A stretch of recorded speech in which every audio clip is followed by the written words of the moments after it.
এই সরকারের আমার দৃষ্টিতে তিনটা মরণ ব্যাধি এ সরকারকে আক্রান্ত করেছে। এই মরণ ব্যাধি থেকে আমরা তাদেরকে রক্ষা করতে চাই, বাঁচাতে চাই।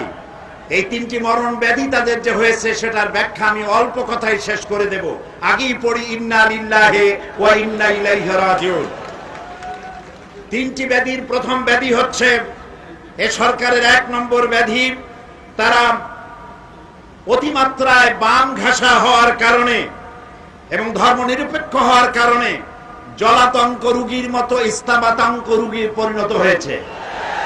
যেখানে ইসলাম সেখানে সন্দেহ, তাই সেটা ব্যাংক হোক, বিমা হোক, আন্দোলন হোক, সংগঠন হোক, সংস্থা হোক, এমনকি এনজিও যদি হয়, ইসলাম যেখানে নজরদারি সেখানে, ইসলাম যেখানে কুনজর সেখানে।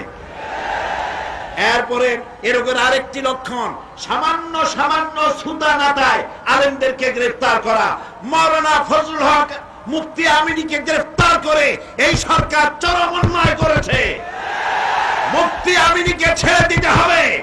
আলেমদের সাথে বেয়াদবি জনগণ বরদাস্ত করবে না। এই সরকারের ২ নম্বর ব্যাধি রাজনৈতিক প্রতিহিংসা। এর কয়েকটি লক্ষণ আছে।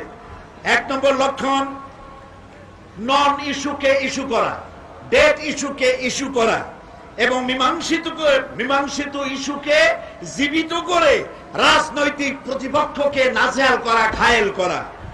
এই সরকারের এই রোগের ৩ নম্বরের লক্ষণ হচ্ছে তাদের সোনার ছেলেদেরকে দিয়ে চর দখলের ন্যায় হল দখল, ইউনিভার্সিটি দখল, টেন্ডারবাজি, চাঁদাবাজি, এসব কিছু করছে। সন্ত্রাসী দিয়ে গোটা বাংলাদেশকে অস্থির এবং অশান্ত করে তুলেছে। লাস্টলি এন্ড ফাইনালি ৩ নম্বরের ব্যাধি, মরণ ব্যাধি, সেই ব্যাধিটা হচ্ছে অতিমাত্রার প্রতিবেশী প্রেম।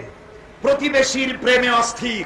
তারা যদি করিডোর চায়, করিডোর দিতে হবে, গ্যাস চায় দিতে হবে, পোর্ট চায় দিতে হবে, বাংলাদেশের সব নদী মরে যাক, টিপাইয়ের বাঁধ দিতে হবে, বাংলাদেশের সমস্ত নদী শুকায় যাক, তাও তাদেরকে দিতে হবে।